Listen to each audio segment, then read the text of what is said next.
Support comes from Hampton Roads Community Foundation, carrying out your charitable wishes forever, whether it's helping shelter animals, feeding the homeless, enhancing the arts, or supporting students.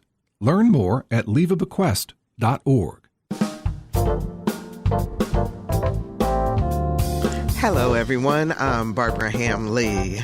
If you're a black man or you know or love a black man, stop what you're doing and settle in for today's Another View on Health.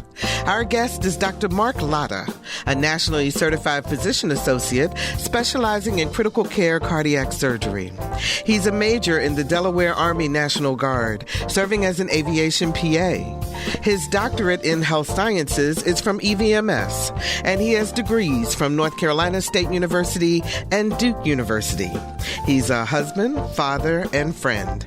And he suffered from imposter syndrome. Up next on Another View, Dr. Latta's journey to redefine manhood and how he's helping other black men elevate their lives. Stay tuned. Another View is next, right after this news from NPR and WHRO News.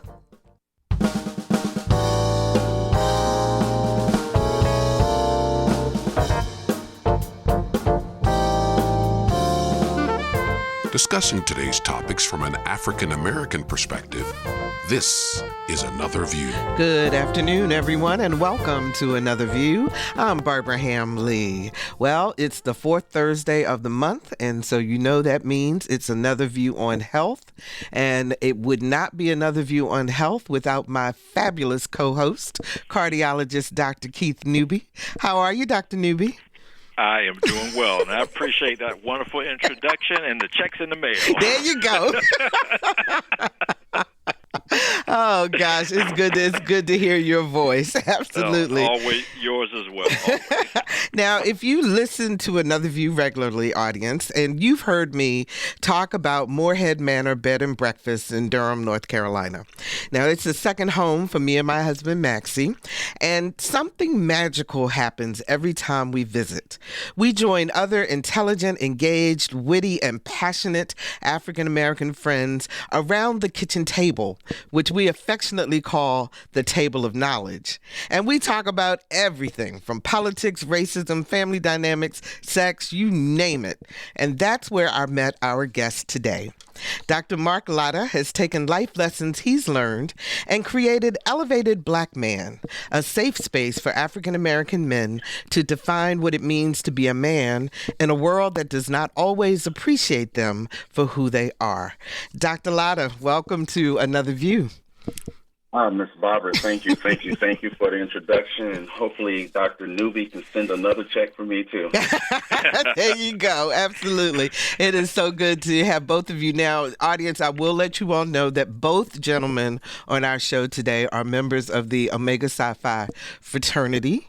And there you go. Best fraternity in the world. And then also both of them attended EVMS, correct? Yes. Yes, absolutely. Okay. So, Marc, I introduced you. I told people a lot about your background at the top of the show. Your resume is so impressive. You've got the education, the dream job, the family, the whole bit. So why imposter syndrome? What was that about? Well, Ms. Barbara, let's just jump right into that, because that's what exactly started me to follow this passion, because you read my resume, and I am going to stick my chest out, because despite what's happening with affirmative action and those things, I did the work. I studied. I got those degrees and led myself in a wonderful profession of cardiac surgery and critical care. But there are also things on that dynamic journey that causes us as Black men to question what we do. If you think about the imposter syndrome, it's a real thing. In not so simple terms, the imposter syndrome is the experience of feeling like a phony. And if I was in front of an audience right now, some people would raise their hand, because regardless of your accomplishments, sometimes you can question it. At any moment, an individual can feel that they are going to be found out as a fraud. Like wherever you are in your life, your station, your place, you feel like you don't belong, or some people will say it's just dumb luck that you got there. So with my resume, when you remove all those things, who am I? And part of that comes from getting that imposter out of the way, because that imposter will come to you every day and shake your hand, dap you up, make you feel like you are absolutely nothing when you know you are. Mm-hmm. And for some people that don't understand that, it's absolutely real. And getting into yourself. We'll talk probably about my pillars of elevated Black man. Being able to understand those things can make you stand strongly. When you walk out of your house, you're supposed to know who you are. You should shine when you walk out of your house, because you know what you've done in life. So tell me some of the things. Can you give us an example of something that flashed through your mind as you were doing all the things that you do professionally or personally, and that made you go, there it is again? Correct. I would say more from compliment. Okay. I'm an absolute giver. One of the things I love about my profession and being around my friends, I get that from my unfortunately deceased brother. He was one of the most unselfish persons I know. And when people would congratulate me, or when people would say, great job, I didn't know how to handle that. I had no idea, because that imposter says, well, there are other people doing it better, or you made a mistake here. Instead of being able to say thank you and just move on, I would always offer excuses. No, not me. There's other people that do it better, or I did the best I could. Yeah. Instead of just saying thank you. So a couple of things happened in your life kind of back to back to back that really forced you to start re-examining who you are. Can you share with us what they were? I thank my presence for having these opportunities. Unfortunately, my big brother, like I said earlier, he's the most unselfish guy I've known. I called him Fred Sanford. In his life, he had a great social life with everybody in the community. He was a handyman. He restored things. He just was an amazing man. And in December 9, 2017, unfortunately, my brother was murdered. And even more unfortunate, it was my father that found him murdered. So from that standpoint of a son and a father is something you would never, ever be able to understand unless you are a father. So to this day, I commend my father just for his strength. Following his death, about 2 months later, his granddaughter was with my mother, and she made a comment about him being murdered. And my mother, in the Dr. Nube, as you know, in the African American community, we have a lot of hypertension, a lot of high blood pressure. And as we say, the comment made my mother's pressure go up, and she had a stroke. And that was 3 months after my brother's death, and she never returned home. So for the next 2 years, she was in rehabilitation in a nursing facility. I'm here in Delaware, and I would finish 24-hour shifts and get on the road and drive down there to her. And blessed, it sounds kind of weird, but I'm blessed. She got her wings on February 20th, 2020. And if you remember, that's about a week or so before we shut down for COVID. Yep. Yeah, and I would have lost my mind if I could not have seen my mother. But she got her wings. I got to spend those last 2 years in depth with her. And then last year, year before last, I had a routine surgery, a carpal tunnel release. And the surgery went wrong. So during the surgery, I woke up with less function in my left hand. There was lack of sensation. And through rehabilitation and therapy, I was able to get my function back, but I still have numbness and tingling and lack of feeling on one side of my left hand. And as a surgical physician associate, I have to be able to pay attention and get instruments. And so I no longer am able to do surgery. Just do critical care now. And then that last thing that hit me just last year, my father was diagnosed with lymphoma. And it was a scary part for me because my father is my true ace. He's my true role model. And I hadn't even thought about what would have happened had he left. And with talking to him, he felt like it was done. So between all of that, it made me question life in a lot of ways. Because, again, all those things that you read off in my resume are erased right now. Wow. So who am I? What am I? I was defining manhood based on my accomplishments. And we can't do that. So those are I think the things that really made me, as now a 53-year-old, realize manhood and how transformational it is. And that was done at the age of 51, 52. So that's the bottom line of why elevated Black man needs to exist. Go ahead, Keith. You have a question? Oh, no. I'm just intently listening. I hear you. Okay. I'm just intently listening. Then I will go ahead with the conversation. Then. Go ahead, keep going. So tell me then, Mark, what is elevated Black man? Thank you for asking that. The beautiful thing about Elevated Black Man is it's conceived through, again, just my position in life. And so the way I look at it is, it's a commitment to empowering Black men through self-awareness, which we don't do. Self-reflection, a lot of us definitely don't do that. Education is very important, and using my 5 pillars of health, including accountability and being able to collaborate with other Black men. And that helps us to, become better selves, because they say Black men don't talk, but we actually do. In closed circumstances, we talk about sports, we talk about women, we talk about a lot of things. However, those things that really are important to us, we don't, and it's mainly because we don't feel safe. So what Elevated Black Man does, it creates an environment where men can absolutely be transparent. It's where I want to get men close to vulnerability within the circle of commune men. For society, maybe not as vulnerable, because, again, we still are attacked on a daily basis, but I want to have us at that level of comfort. So it's a foundation for opportunity for men to self-define their versions of Black manhood. Anti-racist space, that's huge, an anti-racist space. Yeah, and I'm gonna focus on that in a minute. But is there a singular definition of manhood for Black men? Well, there is. It's interesting that you say that, and I laugh because somewhere in my journey, I wanted to see, well, where am I missing manhood? And if you look in the dictionary, Oxford Languages, it says it's the state or period of being a man rather than a child. Boys in the process of growing to manhood. Now think about that. It just says a state or period. What is that state or period? What's in between? What's the build to man? So if we walk around looking at that pure definition, I don't think too many people will really, well, let me take that back. Most people would consider themselves men because they're no longer a child. So they would look at it chronologically as opposed to experientially. Exactly, instead of the building of a man. And Miss Barbara, again, my father is my first example of manhood. My father he's the son of a sharecropper. He left the farm to go to the military for opportunity. He guided me just by his example. He's a man of little words, though. He's quiet, he's stoic, but he's a mover and a shaker just in his own right. My football coach was a man who was more vocal and talked about life. The guy on the corner at the next farm or on the side of the street who's dealing drugs to somebody may seem as a man because he has the fancy car and women. So there's so many examples as Black men we determine just by our surrounding, our environment, and it can be both good and bad.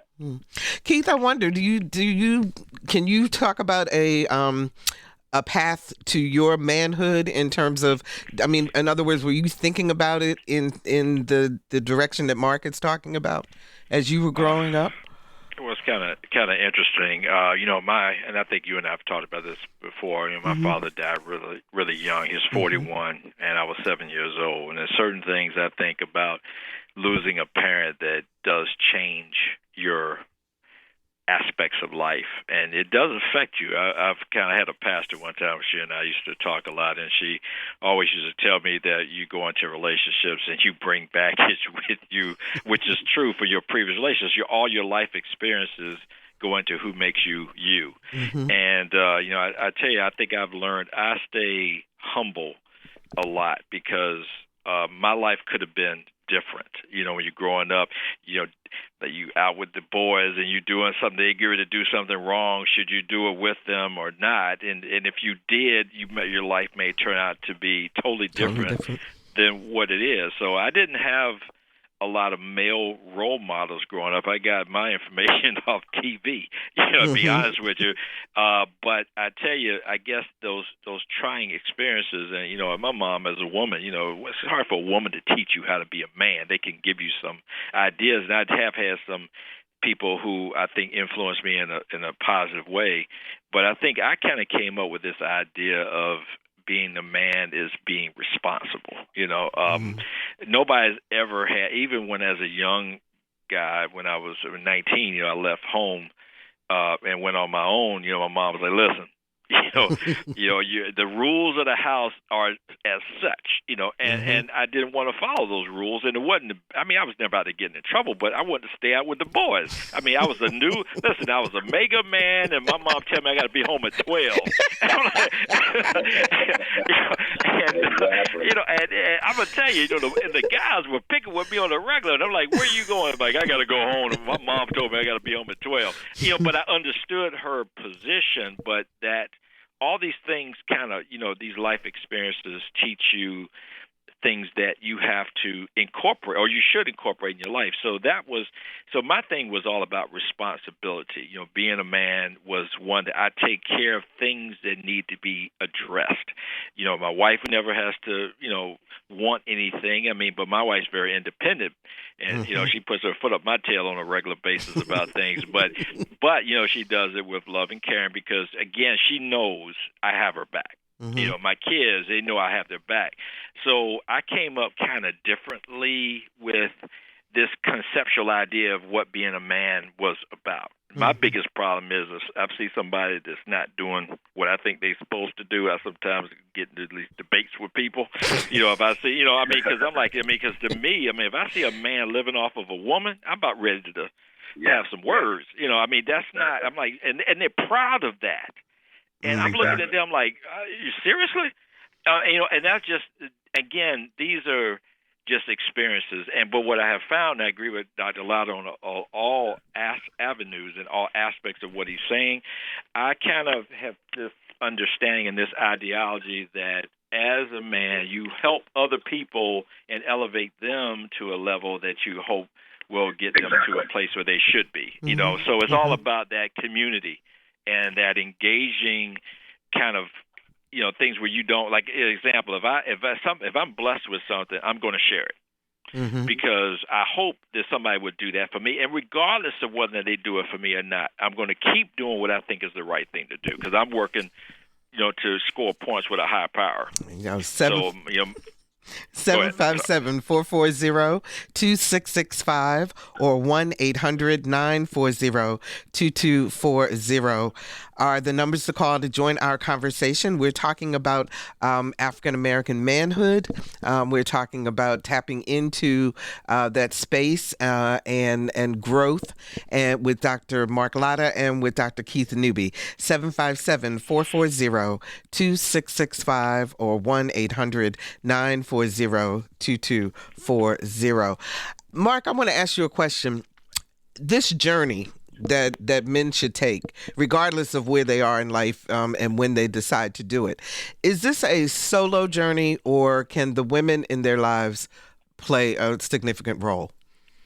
So that's very tricky, very, very tricky. I think the journey in itself, the introspection part, is the hardest part for men. We have to be able to look ourselves directly in the mirror. And I have friends, a lot of people, I say, no, in the morning, instead of just brushing your teeth and getting out, stand there and look at yourself for about 30, 40 seconds. Because you can't hide for yourself. You have to have that mission.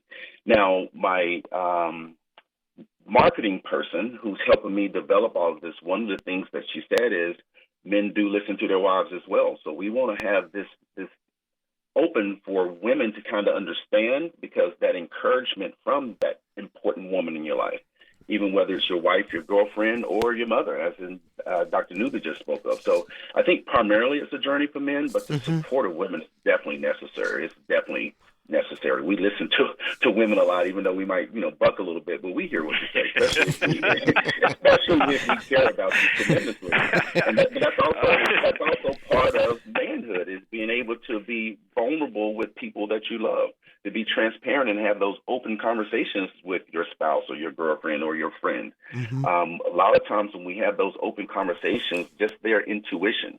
And intuition is something that both men and women can have, but women have a stronger sense of it, I think, because men haven't tapped into intuition. If we do, we'll know that there's certain things we can and can't do.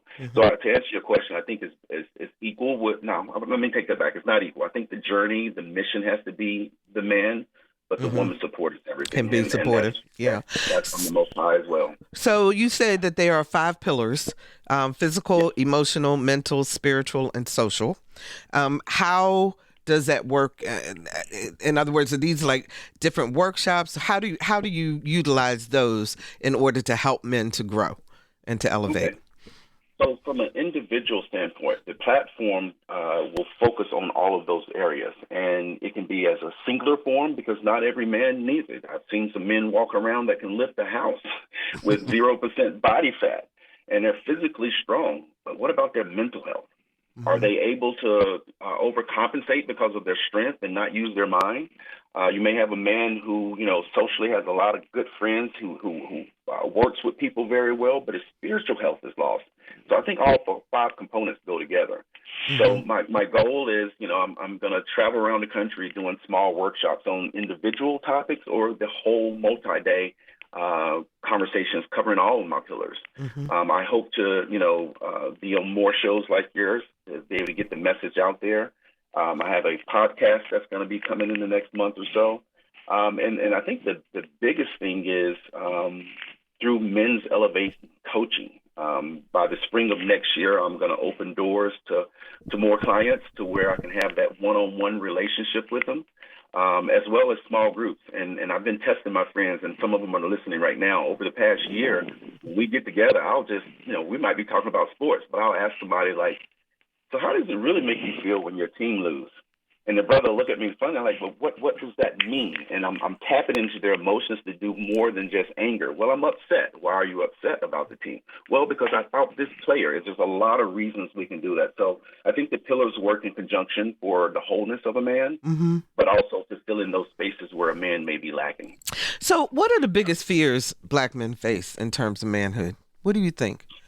I think, again, that's, individual, but failure. I think failure for me, I'm going to speak to me as a man, failure has been the biggest thing that's haunted me. I've had a lot of successes. I think the one thing that I always point out that counts as the biggest failure for me was I've been previously married. And coming from a family where my parents were divorced, and I ended up going through a divorce, and that changed a lot with me. So that failure piece, because again, you read my resume. I am successful. I am remarkable, and I have to be able to say that with confidence. Outside of failure, I think it would be, wearing the cape. And that hurt me tremendously. If you look at if you are a superhero type person, let me ask Dr. Newby, when do you see Superman? What's happening when you see him? What's happening when you see Superman? You feel invigorated, like strength. That piece of it, is almost like I guess it's like that superhero / I could be like that. I mean, that's what I think every time I see him. I mean, everybody may have different feelings. I mean, I know I can't fly, and you're trying to do all that, but just the strength of a man, I think that's what I think of. So the example, and the reason why I'm using that as an example is everything that Dr. Newby just said, but you see him in times of need. Otherwise, you see Clark Kent, right? So as a Black man, for me, I wore my cape every single day. That's hard. Yeah. You can't be Superman to everything. You got to be Superman to yourself, your family, your children. But if you truly are using these pillars that I'm thinking about of being an elevated Black man, you get to put that cape on in times of need. But most Black men who are conscious about manhood, they're trying to help heal everything, and that wears on you. I got you. Let's talk to Mark in Norfolk. Hi, Mark. You're on the air. Yeah, good afternoon to you and all your guests. Thank you. I just wanted to share something. A lot of times when we have these kind of conversations, we kind of really skirt around maybe what the main issue is. And our great ancestor, Dr. Frances Cress Welsing, who's a psychiatrist, in her latter days, she said that what all Black men in America need to do is we need to convene together and answer one perplexed question and complex question. It is, why are we as Black men afraid of the white man? And she was saying, once we finally get a grip around why we are afraid, we need to figure out how do we get over it. Because everything ties from that. We can make nice all we want to, but everything streams from that anxiety. Okay, Mark, let me let our guests respond to you. And I guess, Marc Latta, this goes back to your point also about elevated Black men being a safe space and an anti-racist space. Correct. So, Mark, I thank you for introducing that. Dr. Francis Cress Welsing was one of the first authentic books outside of, this is going to get me in trouble, outside of the Bible that talked about the true essence of race. I remember my freshman year in college of reading that book and many others. So part of Elevated Black Man is to create that space. And when we say anti-racist, it's because, again, not only imposter, but also since we landed in 1619 and were enslaved, we've been conditioned. We've been conditioned, absolutely conditioned, to be afraid of their rules and to have to guide ourselves into their environments. And so in creating this anti-racist space through, the great barbershop talks, I've gone to barbershops now and just introduced topics to men because we talk in the barbershop. I went to a car club one day and I just saw a bunch of Corvettes out there. I just sat and talked with them. So that commune is most important with Black men, because when we introduce these topics, we can address the anxiety, we can address those things, and then you become elevated. So then you don't hide your success. You don't hide your inner feelings, because we know that we can stand on our own in a lot of areas. So that anxiety that comes from hiding from the white man, we have to do this in an anti-racist space so that we can lift each other up, so that when we go outside of those spaces, we can still be that elevated Black man. If you're just joining us, we're talking with Dr. Marc Latta, creator of Elevated Black Man, a program designed to create healthy masculinity and generational health building for African American men. It allows a space for men to self-define their versions of Black manhood in a safe, anti-racist, and trusting environment. And also joining me is my co-host for Another View on Health, Dr. Keith Newby. 757-440-2665 or 1-800-940-2240 are the numbers to call to join our conversation. Let's talk to Shirley in Portsmouth. Hi, Shirley. You're on the air. Hi, how are you? Okay. Thank you for this topic. I guess I wanted to kind of know from the persons that are on today is that that topic that you're talking about is really excellent. I've been doing some research, but just really looking at other perspectives. Did you use other perspectives, and what else did you use as you were doing your study? You mean in terms of creating Elevated Black Man? Yes. Okay. Mark, do you want to? Yeah, so go ahead. So to be absolutely honest, I'm using myself as the best example because, again, at 51, 52, I think that is the age that I became of manhood. And when I thought about that, looking it back and comparing to that definition, manhood is absolutely transformational. You look at the definition, it doesn't put a time or place, it's when you arrive. And so with that, I started looking at articles of just about Black men in health. As a cardiothoracic surgery physician associate, I look at my patient population and I just started reading. There's a wonderful guy, Jason Wilson. You'll see him on IG. He's written some awesome books, and the work is not out there. There's very little work out there on Black men, and this, especially in this vein. So to answer part of your question, there's only so much research you can do. So now when you can't research for so much, you got to create it for yourself. So that, again, I'm not here to therapize any man at all. I'm here to allow the vulnerability and my transparency of those things that I think have hurt me as a man. And I know 100% I am a total different Black man than I used to be. I didn't get rid of everything, but those things I needed to kind of guide, I was able to do that. And that's what I want Black men to do, be able to see through my example. And in these, I would call them a container of Black men. Once we get loose, we're loose. And so to answer your question, no, there's not a lot of research out there. There are some studies, but this is something that we're going to continue to do, and hopefully we can get better information out there. Okay. Our phone lines are lit up. Donna joins us from Bridgewater, New Jersey. Hi, Donna. You're on the air. Hi, thank you.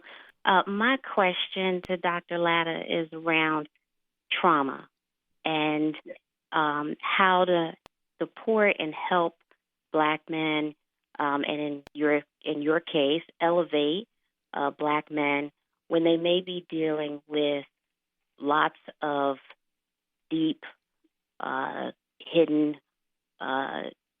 trauma that at times comes to the surface, or maybe that they don't even realize is impacting how they walk in life. Thank you so much for the call, Donna. Go ahead, Mark. Excellent. Thank you so much for that question, Donna. And again, I have to talk about me. Trauma comes in a lot of forms, and when we look at the fight, flight, or freeze syndrome, a lot of times as Black men, we're not given the opportunity to truly deal with that. So first of all, number one is to be able to assess and acknowledge small traumas. For me, divorce. As far as I remember, my parents weren't married, but clearly they divorced when I was about 4 or 5. I should have remembered that. So what was going on for me not to, I don't know, but it was embedded until I became old enough to address it. Family dynamics of trauma. I think those things are very important. So I think bringing it to the front, once we assess and actually actualize it, then as men, you can work on it. And what brings to a huge, I have been off and on in therapy for several years, different things, whether it be marriage or individual, but I didn't show up. I absolutely didn't show up. It wasn't until these recent events where I was able to have a therapist, a counselor, and I think, telemedicine has made that so much better. Overcoming trauma, you have to get it out. You have to be able to talk to someone about it, even if you're talking to yourself. And some people that know me know I talk to myself. I try not to answer, but I talk to myself. But I think therapy is huge. For me, again, I just said I've been consistent. On every Tuesday, I have a talk, and sometimes people have been around me, and I'm like, this is I'm talking to my therapist. Like, I thought you were talking to your friend. I said, my therapist is my friend. I'm not on a couch. I'm not called crazy, but we have open conversations. So the trauma piece is huge, Donna. It is absolutely huge. And as men, we got to be able to face our own traumas. And that's where, again, that collective effort, and it's happened in small groups with men, and some of them are listening right now. We've been very open about some trauma that we didn't even realize was trauma. So addressing it and assessing it is the main thing. Thanks so much for the comment. We appreciate that. Let's talk to Greg. Is that Greg in Norfolk? Hi, Greg. Hi. Yes. Hi. Hi. I'm a Caucasian man who married an African American woman, and I didn't really go into it with a lot of insight as to what that was going to entail. But I noticed one thing: my grandson was around me a lot after we got married, and I felt a huge responsibility to be a good example to a white man because what that previous caller said is I saw an inherent fear in him. He didn't have a natural built trust in white society at all. And it wasn't without good reason. I saw a lot of racist people being white. A racist person tends to think it's okay to tell me about their racist views. So I tend to shut up and listen and just learn from it too. I don't defend myself and jump on some bandwagon and say, well, I'm not that way right away. I let them hang themselves, so to speak. I do. I let their words embarrass them when they realize that my family is African American. But I just wanted to advocate for that caller to say that I see that. I see that that fear factor that's in there. And I wanted to ask you guys, what do we do as a white man in society to help? What are some specific things we can do to help that minimalize? Thank you for that call, Greg. We appreciate that. Mark. Yes, Greg, again, thank you for that. And I need you to hold on to my words and just allow it to sink in for a little bit. That is part of the reason why this space has to be anti-racist. As white men, you get to show up every day however you want to. I'm in a 6-month course now on men's wisdom work. It's helping me with my coaching. I'm the only African-American man in there. We do things like shadow work and learning how to have anger management, and it's amazing how white men can show up and completely act out, which goes to the original question, how do we do that in society? So for you, my platform is for 18 and above, but there are a lot of mentoring programs that my fraternity and all through the nation does. I would plug into that to have your son to be a part of men that look like him, and you support him. Your ideologies, the things that you want to teach him, still teach him, but expose him to other African-American men. I applaud you for, in an interracial relationship. I don't know if I could ever do that, but I'm proud of you for doing that. But what I would say is continue to plug into those things that you know will help him, and seeing through the lens of a child. Thank you so much, Greg, for that call. I want to ask you, Mark, Is this journey that you're talking about, people taking, black men in particular taking, is it dependent upon your socioeconomic status? Because there's this persistent thought out there that if you made it, you and Dr. Newby are both doctors, so you're in a certain socioeconomic bracket, that you don't have issues that other people have.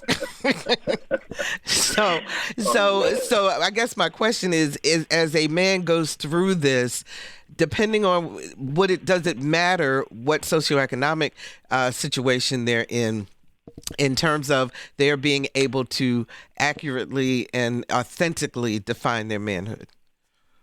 Well, if I had a magic wand, I could answer that question easily, but I don't. What I will say is the ultimate for me of an African-American man would be former President Barack Obama. And let me tell you, I've never had a conversation with you, and that would be probably the ultimate of success. I guarantee you he would say it's not easy being a man. So in a roundabout way, it's not socioeconomic, it's not age, it's not status nor class. Hence the reason why I think it's important that you are able to define it for yourself and being exposed to people who can teach you how to define it. Again, I'm not teaching telling you who you are as a man. You get to look back in your life. So if I may, the definition of manhood for me after doing this work, I've said it as being the greatness of a man is not how much wealth he acquires. It's not the smoothness of his voice, not even his stature, the number of kids he produces, his chronological age, and also it's not the size of a man's penis, but it is in his maturity. And maturity has to be defined when you're able to handle certain things, your integrity, and I think that's the biggest word. Integrity has to be huge, and his ability to affect those around him positively for the betterment of himself first. And if you have a man that's looking at himself as a great man, a caring man, then you can be a better man for your family.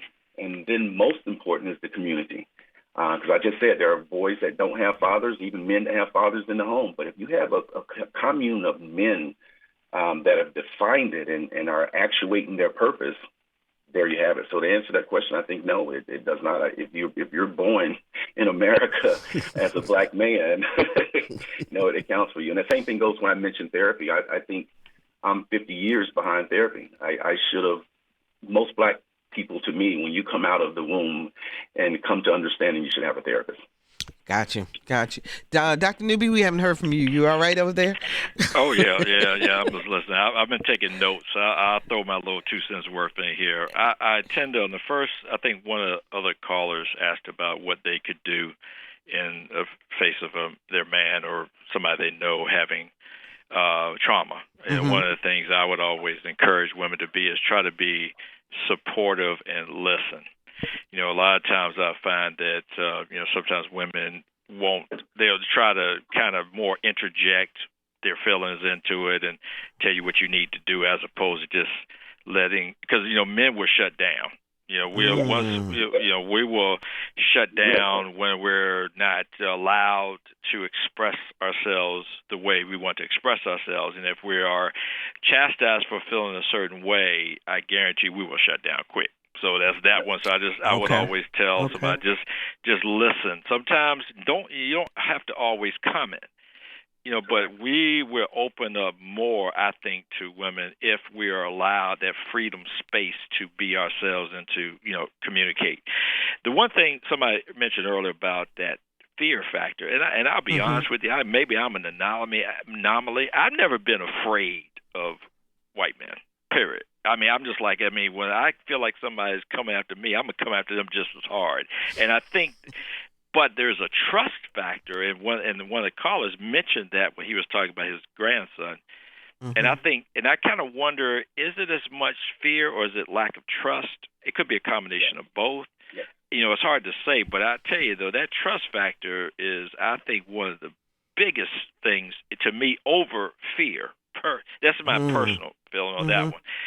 Somebody mentioned somebody else about, and with that same caller, I would always say cultural competency is a word that I think we're hearing more of now, where you have to, if you're in if it's a interracial marriage or interracial relationship, taking the time to understand and not judge somebody else based on their background and what, because we all have different upbringings, how we have parties, how we go to dances or whatever we do may be different from you and what you are used to.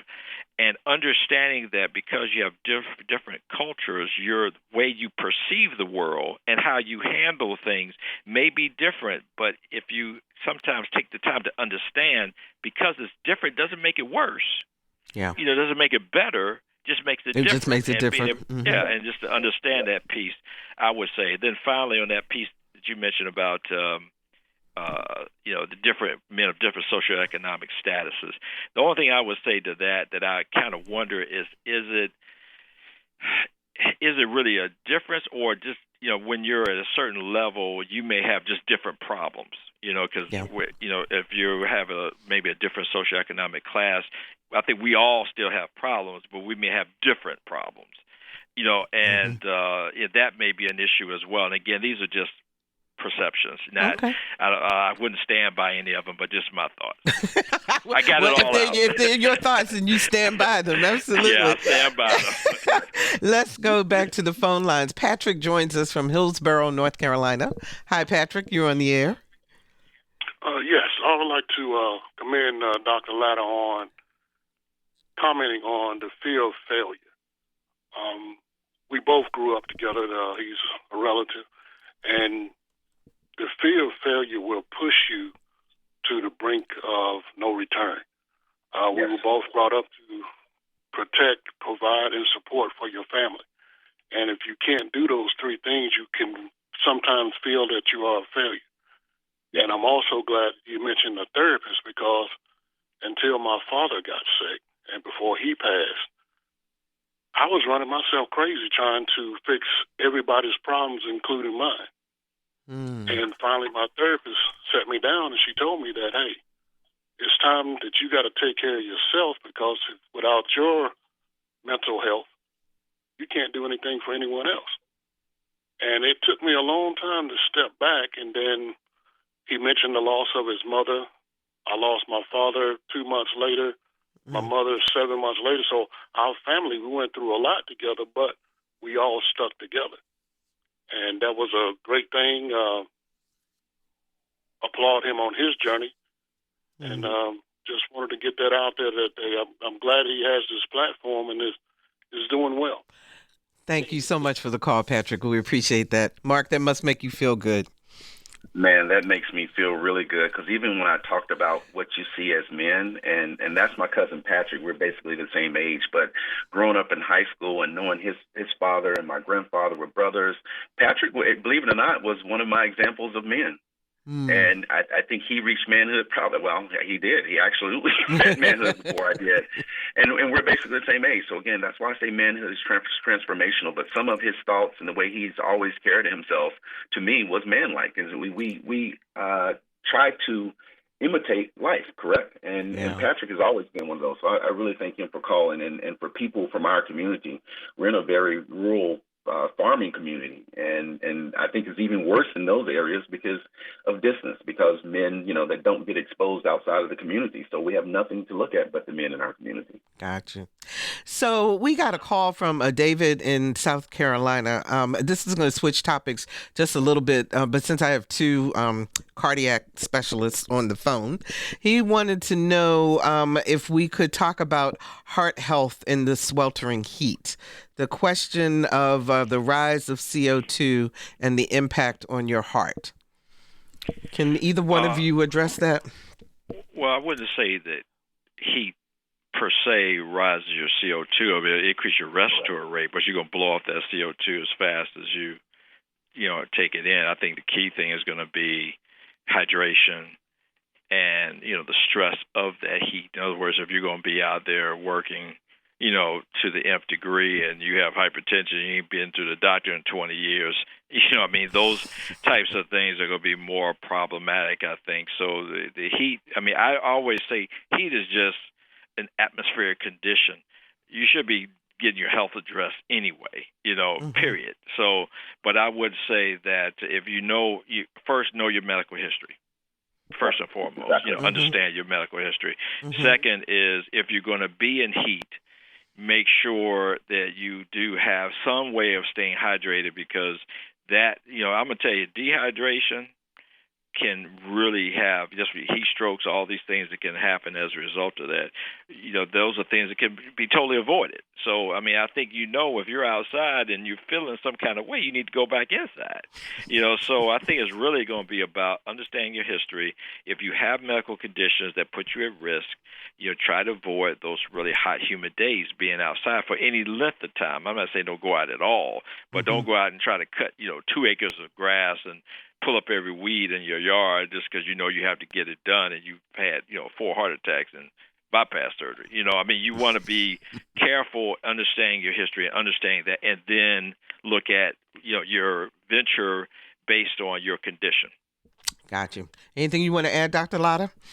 I'll add a quick piece to it, which goes to, again, as a traumatologist and looking specifically at social cultural trauma. There's absolutely an impact for people of color during heat waves that may be exacerbated through discrimination and inequity. We talk about poor urban planning and housing discriminations that puts you at risk, people without air conditioning, the quality of water that you're trying to rehydrate yourself with. So again, not going into the CO2 part, I agree definitely with Dr. Newby. When you are continuing to breathe in that way, you're going to blow off the CO2, but it's more of the hydration and looking at, the cities where over 250,000 people may live, but they're seeing, disproportionate exposure patterns to communities of color. And so we have to really keep that in mind when we talk about that as well. Okay. So, Mark, tell us how people can find the Elevated Black Man. So right now, my landing page is www.elevatedblackman.com. At the very bottom of the landing page, I want you to put in your email address, and I'll do the rest from there. So what I have now is my landing page that's up. My full web page will soon follow. As far as speaking engagements, I'm definitely available for all types of speaking engagements on manhood, whether it be small workshops, even just one-on-one with men, keynote speeches, all of that good stuff. Sorry, personal plug there. But www.elevatedblackman.com. Okay, www.elevatedblackman.com. So we've got about 6 minutes left. Mark, what is a final thought or something that you want Black men in particular to think about as they start to examine whether this is a journey they need to be taking? And does it matter how old you are? Yeah, it absolutely doesn't matter because, again, it's transformational.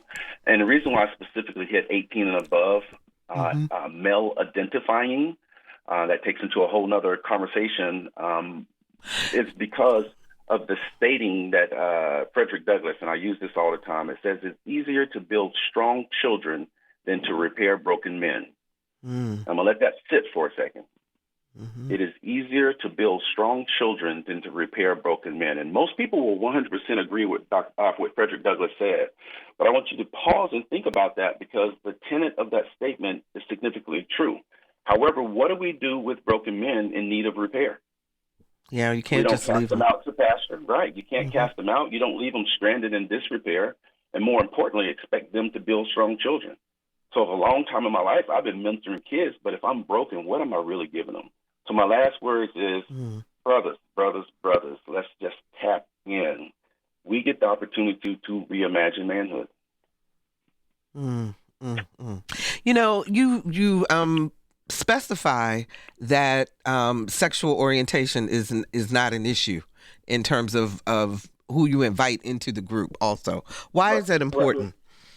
So for me, again, coming from a very country Christian background, it goes into another conversation of my view of the Bible that we were raised on since we were enslaved and what it means. And homophobia in the Black community is huge. I don't want to concentrate on going against God's will or any of that, but if you are a man, regardless of your sexuality, manhood is the same because whether you agree with men marrying men, and when I go to this other side of it, if you look at one of the highest growing areas of domestic abuse, it's in lesbian relationships.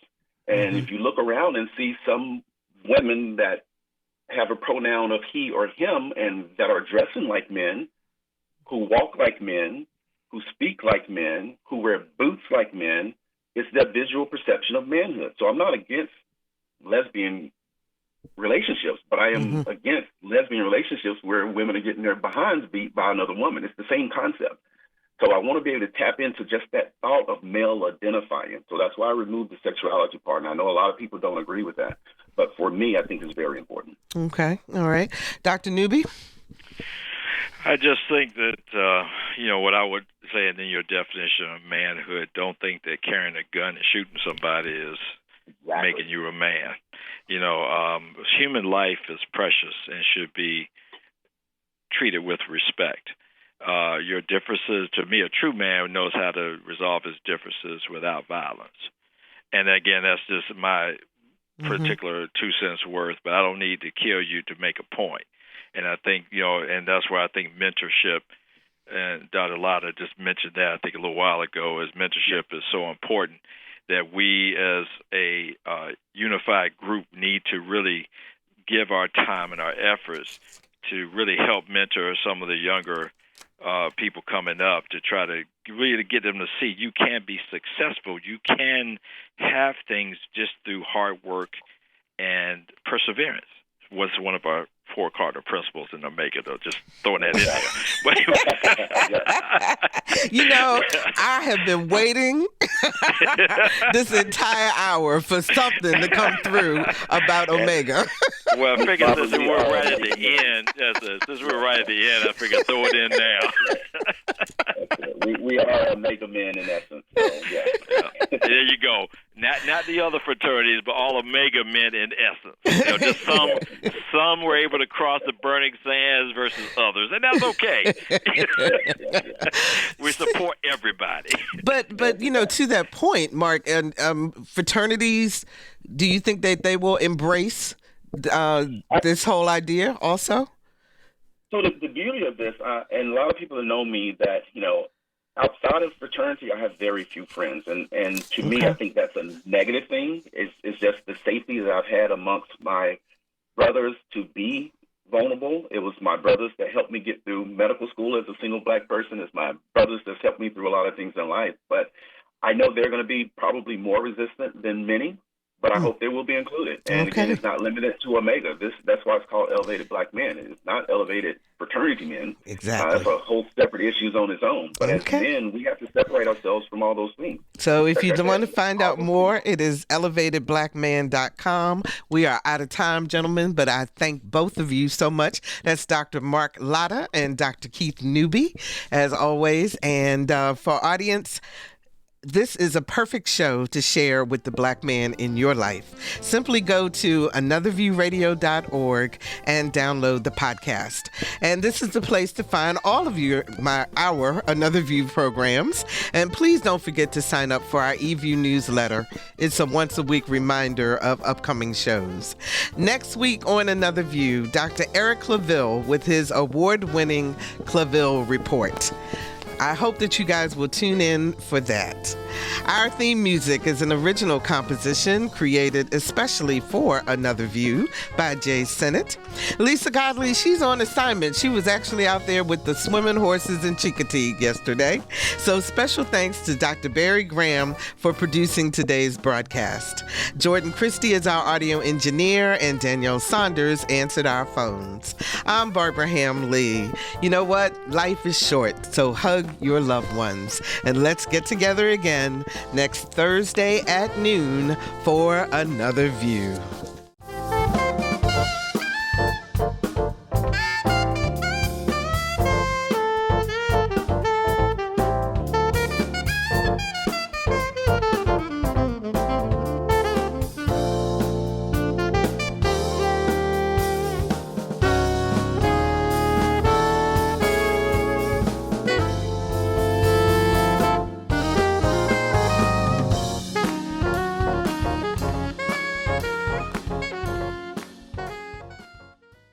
Support comes from Hampton Roads Community Foundation, partnering with donors from all walks of life to improve southeastern Virginia through grants, scholarships, and leadership initiatives.